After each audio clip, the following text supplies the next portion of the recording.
certo? Vou enviar aqui no grupo a chamada para a gente já dar início, certo? Então, vamos lá. Compartilhar aqui também a guia. A gente dá continuidade. Não é esta, é esta daqui. Está carregando.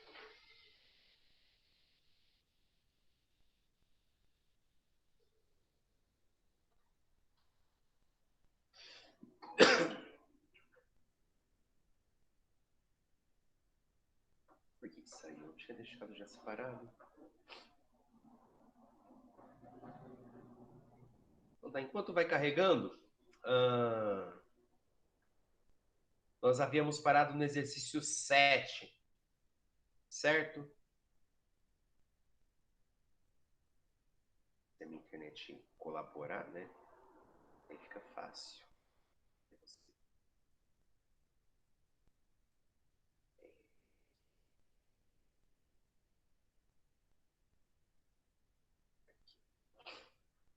Então, vamos finalizar logo essa aula aqui. Então, como vocês muito bem se lembram, foi a gente vai continuar a correção dos exercícios da aula 41 e 42, página 22 do livro de vocês, certo? O tema dessa aula foi memória e preservação cultural, na qual a gente já analisou um pouquinho sobre a memória coletiva e cultural e a preservação cultural como algo importante para se manter viva a história de um povo e de uma nação, certo? Deixa eu chegar lá no exercício em que havíamos parado, certo? Outro ponto importante foi a mídia, como ela influencia aí na memória que nós vamos construir aí desse passado que precisa ser lembrado. Na nossa próxima aula de sociologia, esse tema vai ser retomado, sobre a influência aí da cultura midiática na memória dos indivíduos. Então vamos lá. Devo me lembrar da questão da Jennifer, da magia e religião. Então, vamos iniciar então. Aqui, exercício 7, onde nós havíamos parado. Então, Enem. A mais profunda objeção que se faz à ideia da criação de uma cidade como Brasília é que o seu desenvolvimento não poderá jamais ser natural. É uma objeção muito séria, pois provém de uma concepção de vida fundamental, a de que a vida social e cultural não pode ser uma construção. Esquecem-se, porém, aqueles que fazem tal crítica que o Brasil, como praticamente toda a América e criação do homem ocidental. Aqui está fazendo uma crítica sobre a projeção da construção da cidade de Brasília, ou seja, como se ela não fosse natural, certo? Como se ela tivesse sido, por causa do seu planejamento, de tudo aquilo que foi necessário para erguer aquela cidade, fosse contra ao desenvolvimento natural ou a criação natural de uma cidade. O que não faz sentido, né, gente? Porque se criticamos o surgimento de Brasília como algo não natural, então qualquer outra cidade ela também precisa receber essa mesma crítica. Mas, na verdade, o que acontece é o inverso, que essa cidade ela acontece como uma consequência do planejamento humano, que também é natural. Então, essa crítica ela não faz muito sentido, digamos assim. Então, esse aqui é um trecho do Pedrosa, né? Utopia, obra de arte, revista do programa de pós-graduação. Então, as ideias apontadas nos textos estão em oposição. Por quê? A cultura dos povos é reduzida a exemplos esquemáticos que não encontram respaldo na história do Brasil ou da América. Não é alternativa A. As cidades, na primeira afirmação, têm um papel... Cidades, na primeira afirmação, têm um papel muito mais fraco na vida social, enquanto a América é mostrada como um exemplo a ser evitado. Isso também não é uma conclusão extraída do trecho que nós lemos. C. A objeção inicial de que as cidades não podem ser inventadas é negada logo em seguida pelo exemplo utópico da colonização da América. Também isso não faz sentido. D. A concepção fundamental da primeira afirmação defende a construção da cidade e a segunda mostra historicamente que essa estratégia acarretou sérios problemas. Se não é nenhuma das alternativas, a única que sobra para nós é a E. A primeira entende que as cidades devem ser organismos vivos, que nascem de forma espontânea. E a segunda mostra que há exemplos históricos que demonstram o contrário. É a alternativa E, a alternativa que faz mais sentido que apresenta as duas afirmações aqui. Deixa eu tirar essa aqui. Certo? Que demonstram o contrário. Questão 8, Enem. Torna-se claro que quem descobriu a África no Brasil muitos anos antes dos europeus foram os próprios africanos trazidos como escravos. E essa descoberta não se restringia apenas ao reino linguístico, e estendia-se também a outras áreas culturais, inclusive a da religião. Há razões para pensar que os africanos, quando misturados e transportados ao Brasil, não demoraram em perceber a existência entre si de elos culturais mais profundos. Então, imagina o seguinte, então, de acordo com esta afirmação que nós temos, é que não foram negros de apenas uma comunidade que foram trazidos para o Brasil.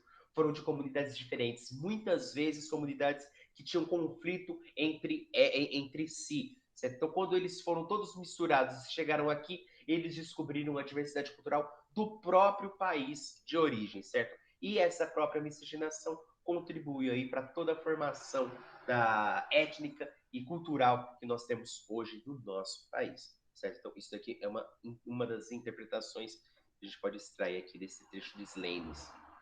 Com base no texto, ao favorecer o contato de indivíduos de diferentes partes da África, a experiência da escravidão no Brasil tornou possível a alternativa à formação de uma identidade cultural brasileira, certo? Essa é a alternativa correta.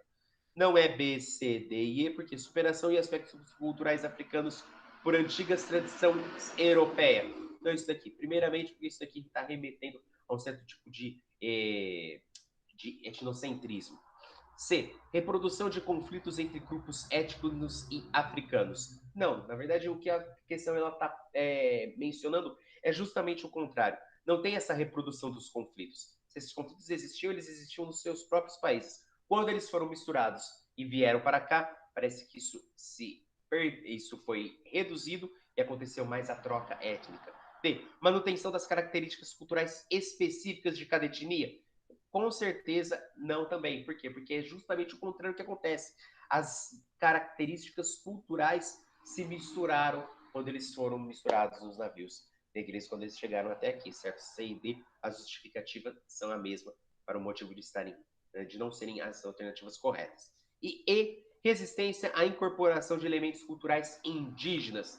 Na verdade, não. O que acontece também é a absorção desses elementos também, tanto dos indígenas quanto dos africanos, certo? 9, Enem. Outra do Enem, né? Acho que é a terceira aqui, porque a 8 também era do Enem. Então, 9. Não só de aspectos físicos se constitui a cultura de um povo, há muito mais contidos nas tradições, no folclore, nos saberes, nas línguas, nas festas e em diversos outros aspectos e manifestações transmitidas oral ou gestualmente, recriados coletivamente e modificados ao longo do tempo. A essa porção intangível da herança cultural dos povos dá-se o nome de patrimônio cultural imaterial, certo? Essa questão ela está chamando a atenção do patrimônio cultural, daquilo que nós vimos também na nossa aula. E está destacando que não precisa necessariamente ser concreto, pode ser abstrato, pode não possuir matéria. Nesse sentido, é imaterial. Como a própria questão menciona, os gestos característicos de determinada continuidade, eles podem se transformar em patrimônio imaterial, como, por exemplo, a capoeira, certo? O frevo foi uma das primeiras questões que nós vimos nessa aula, certo? Então, com base nessa afirmação disponível nesse endereço aqui, vamos para a pergunta. Qual das figuras a seguir retrata patrimônio imaterial da cultura de um povo? Certo? Aqui a gente analisa, né? Está mais do que óbvio, né? Não é o Cristo Redentor, não é aqui o Pelourinho, certo? Não é as Cataratas do Iguaçu e com certeza também não é a Esfinge de Gizé, certo? Então, o único que nos sobra é o Bumba Meu Boi, que representa aqui o patrimônio cultural, certo? O patrimônio cultural imaterial. Então, a alternativa correta, a alternativa C. Acredito que muitos tenham acertado essa questão. uma questão de interpretação, mas por razões óbvias, né, parece que essa daqui é a mais correta.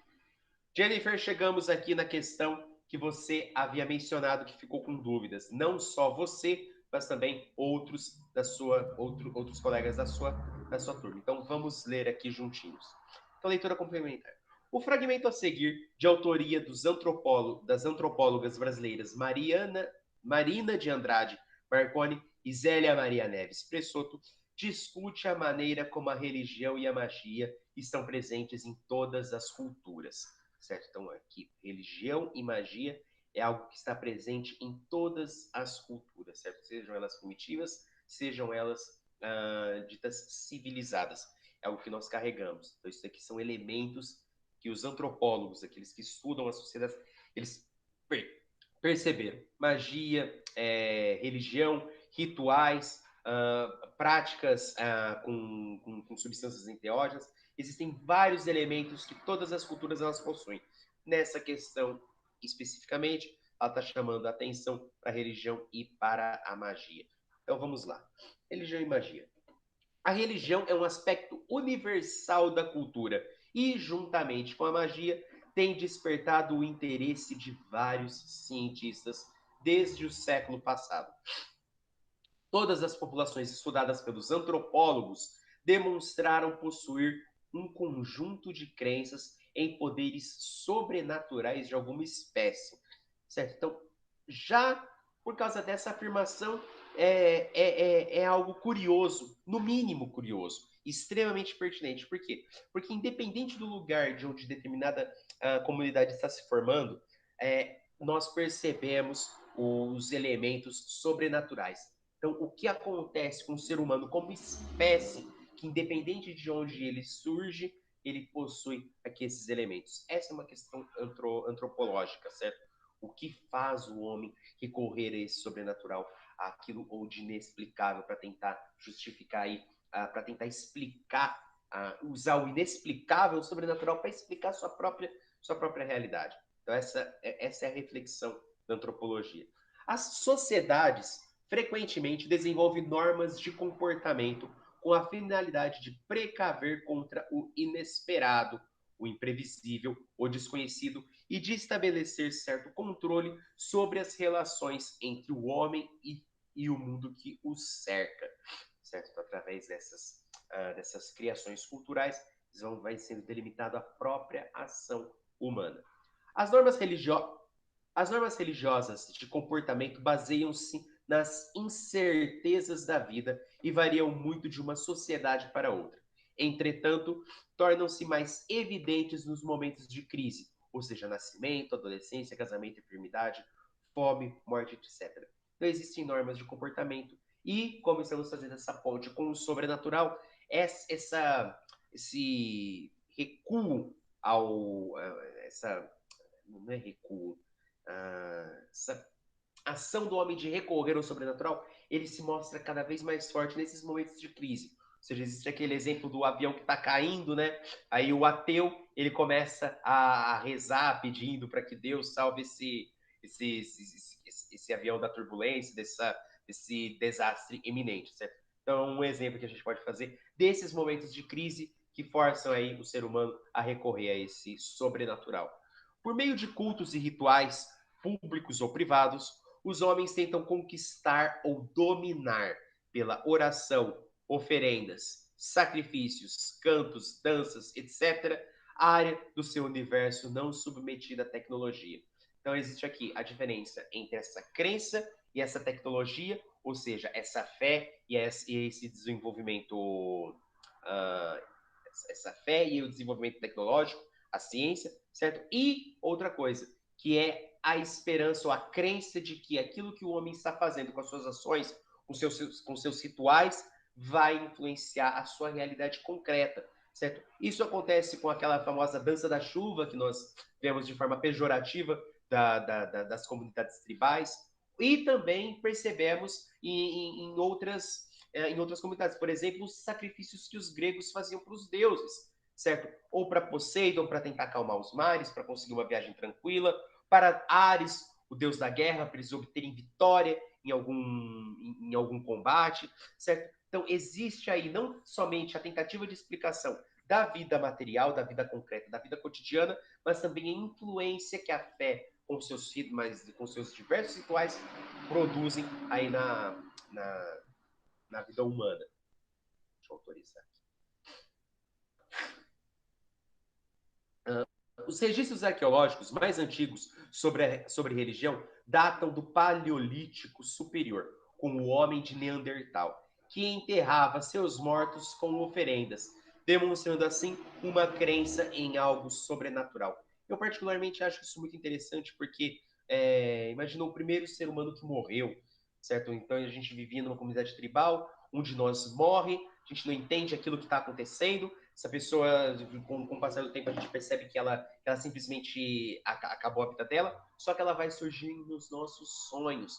Então, eu estou com vocês hoje na nossa comunidade tribal, primitiva, eu morro. Só que eu vou aparecer em sonho para vocês. Imagina essa primeira comunidade tendo contato com esse cara que morreu através dos sonhos. Então, a partir daí, já vem N explicações para justificar essa alma que apareceria aí para vocês, a minha alma que tenta se comunicar. Certo? Isso é um exemplo, gente. Em qualquer outra comunidade, existem outras justificativas, outras explicações que fundamentam, tentam explicar a morte, que é uma questão existencial humana. E você oferecer oferenda para esses mortos, o Caronte colocava as moedas nos olhos, é um ritual, é cultural, e tenta explicar. Você, por exemplo, você precisa pagar o cara que está levando sua alma pro submundo. Isso é muito curioso. A primeira e mais curta definição de religião foi dada por Edward Taylor, a crença em seres espirituais.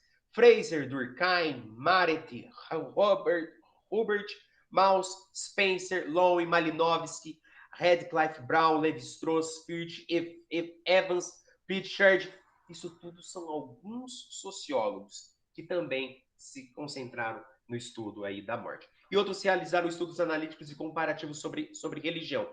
Os dados acumulados sobre as crenças e práticas são inúmeros e os enfoques variados. Uns preocupando-se com o sobrenatural, com os sistemas de relação e ação com a função e origem da religião.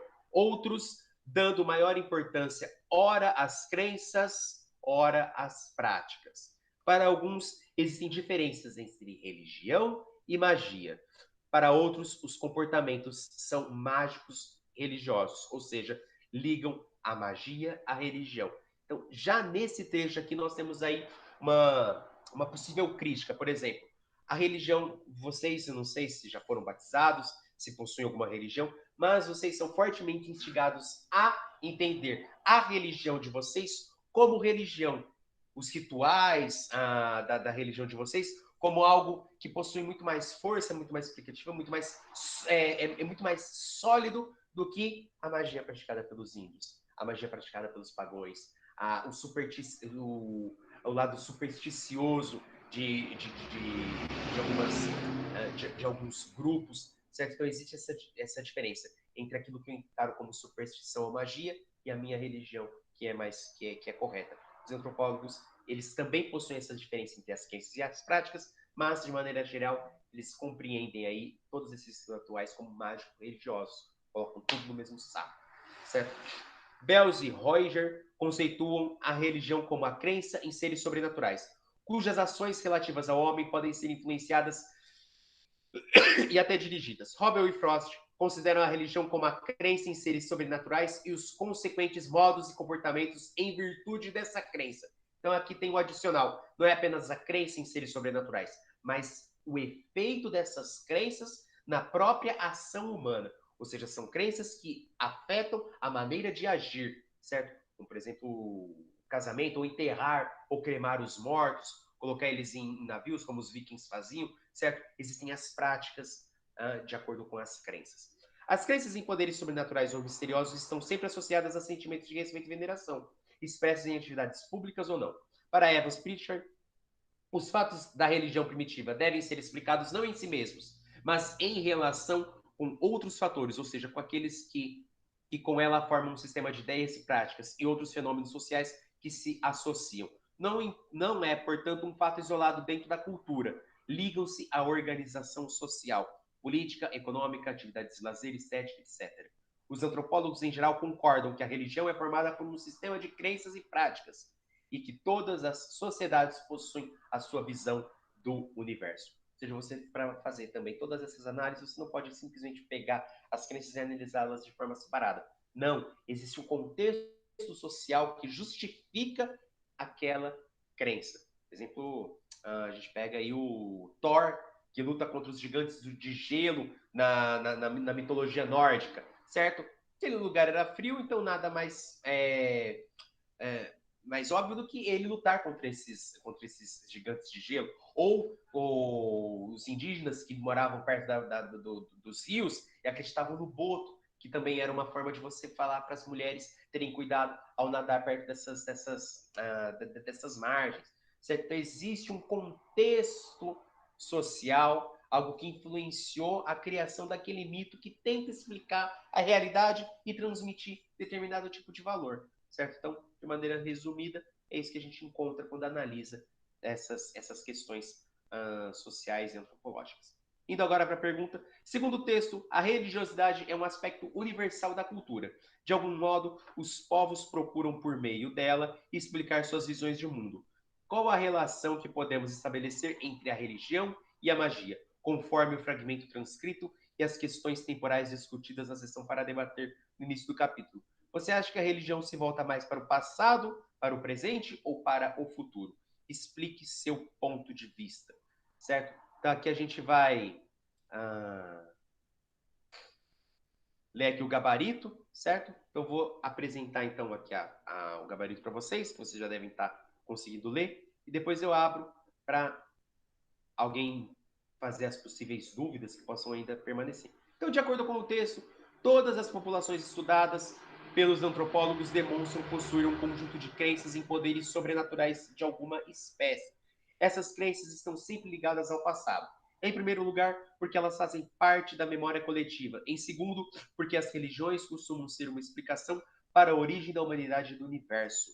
Isso daqui é é o grande X da questão, né? As religiões elas tentam dar essa explicação para os homens, pro ser humano. A religiosidade também tem um impacto na vida presente, uma vez que as normas religiosas tornam-se mais evidentes nos momentos de crise, ou seja, nascimento, adolescência, casamento, enfermidade, fome, morte, etc.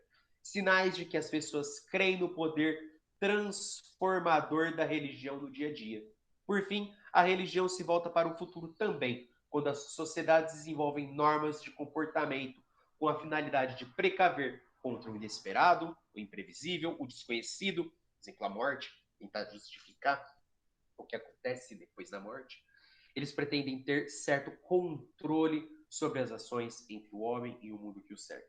Então, aqui no gabarito, a gente está tendo, estão sendo oferecidas as respostas que versam sobre a religião e a magia, tanto no passado, quanto no presente, quanto no futuro, certo? Tentando apresentar aí essa justificativa, esse significado para a vida humana que às vezes sem a própria religião fica muito vazio aí a justificativa da nossa existência, os significados para a nossa vida, certo?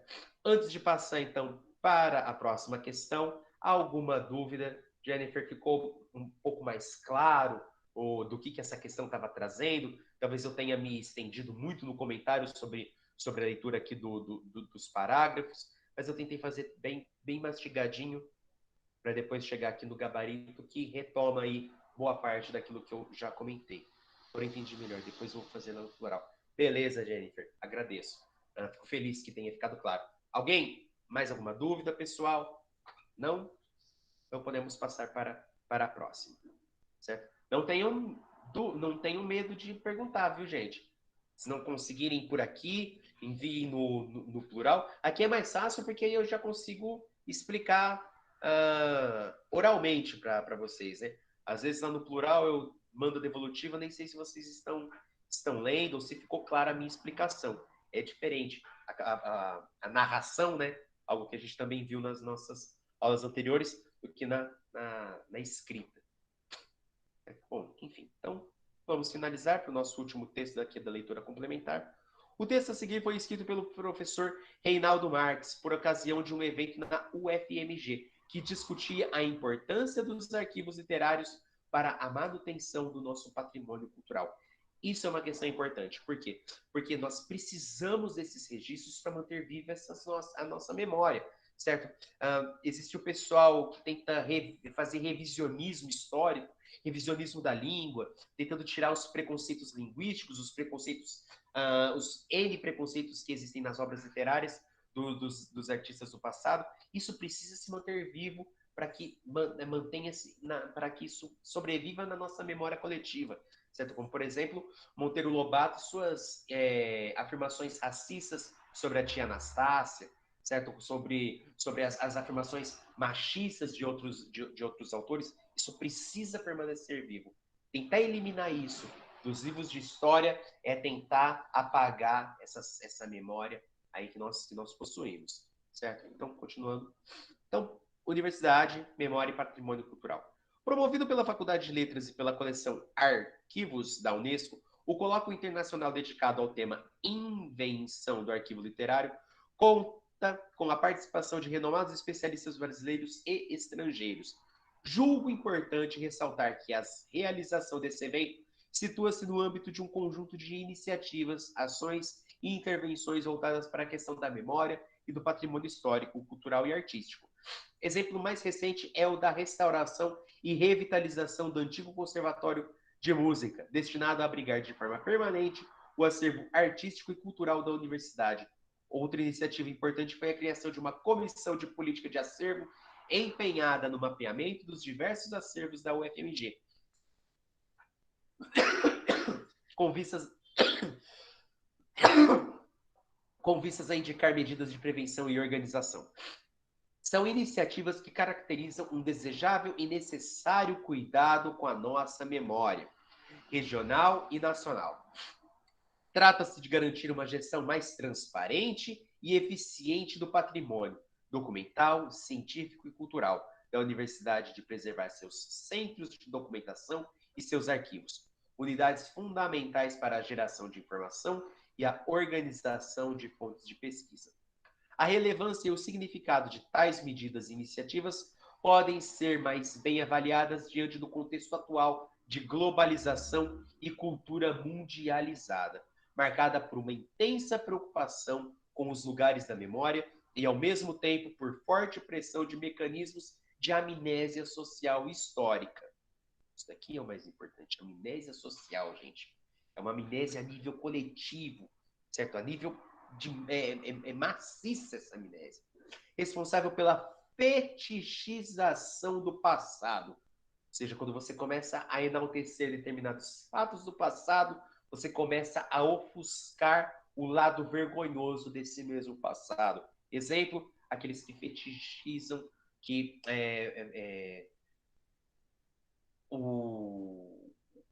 tudo aquilo que ocorreu em 64 aqui no Brasil, certo? Essa fetichização, com essa amnésia social, com essa história, com a memória coletiva sendo comprometida.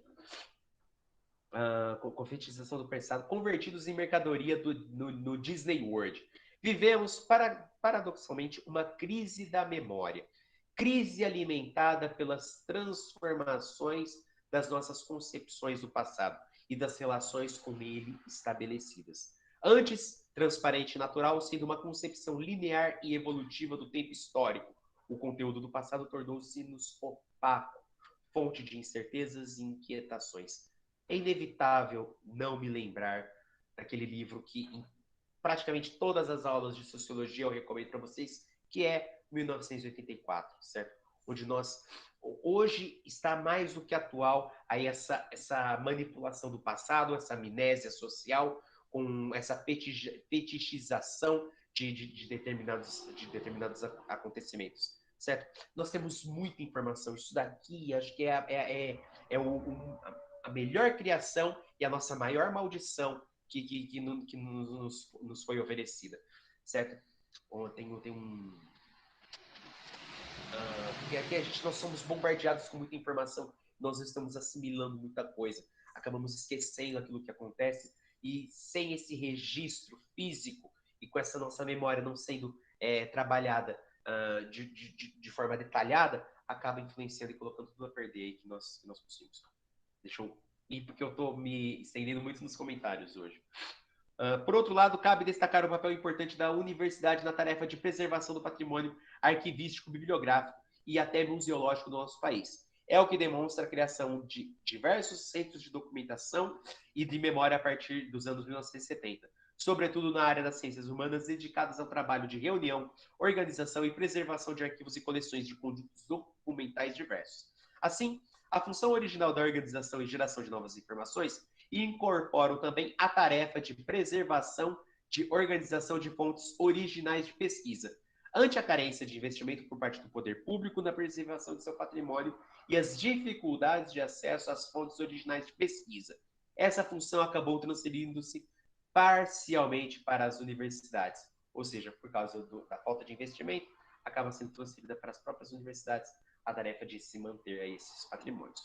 Com isso, a criação do Centro de Documentação e Memória, Geração e Preservação de Arquivos nas nossas instituições universitárias, a par de tornar a informação mais próxima do pesquisador, contribuíram também para o cuidado e a preocupação com a documentação local, para a preservação da memória regional. Eles são, hoje, instâncias vitais para a construção do conhecimento científico e a ampliação das possibilidades de cidadania na medida em que, ao torná-lo acessível ao maior número de pessoas, transformam a informação especializada em conhecimento público, certo? Com isso, vamos para a questão. Para o professor Marques, qual a importância da criação dos centros de documentação e memória? Você concorda com a tese dele? Explique sua resposta. Existem várias perguntas aqui, né? E, inclusive, a justificativa. Então, elas são importantes. A criação dos centros de documentação de memória, como nós vimos no texto, ela aproxima esses documentos do pesquisador, que facilita aí a análise desse passado e evita aí a amnésia social, a transformação dessa memória, dessa cultura em produto como se vivêssemos na Disney World, certo? Então, indo aqui para o gabarito, esses centros funcionam como resistência aos mecanismos de amnésia social e histórica, que tem como resultado a fetichização do passado convertido em mercadoria no Disney World, típicos de um contexto histórico marcado pela globalização e pela cultura mundializada, certo? Existe muita coisa boa da globalização, com certeza, mas ela é uma séria ameaça aí à diversidade cultural e à memória e à preservação do patrimônio. Nesse contexto, essas ações institucionais são vitais para a preservação de patrimônios materiais e imateriais e, consequentemente, para a ampliação da cidadania. No âmbito da universidade pública, elas ainda são importantes para a valorização do conhecimento científico, transformando a informação especializada em conhecimento público. Então, o ideal seria que a universidade não ficasse reduzida a esse estudo técnico, mas que tudo aquilo que ela está analisando fosse divulgado aí para o lado social, para a população, transformar o conhecimento da universidade pública em algo de fato público, certo? Pessoal, o que eu tinha para fazer com vocês hoje era finalizar a correção dos exercícios, e isso nós fizemos, certo? Nossa aula está oficialmente chegando ao fim, certo? Abro agora para as possíveis dúvidas, questionamentos, acréscimos, certo?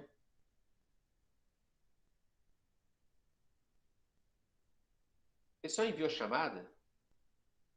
Gente, pouca gente está enviando aí as chamadas que eu preciso, viu?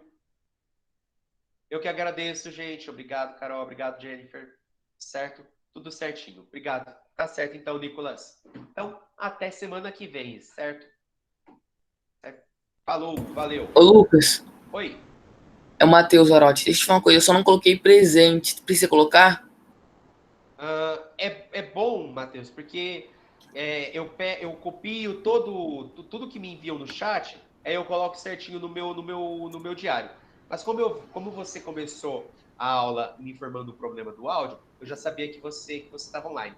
Mas se vocês não me enviam aqui no chat, aí eu não consigo fazer o registro no meu diário. É muito importante, certo? Por isso que eu coloco ali no chat a chamada para vocês me enviarem. Ok? Bom, gente, então até semana que vem, tá? Obrigado mais uma vez e tchau, tchau.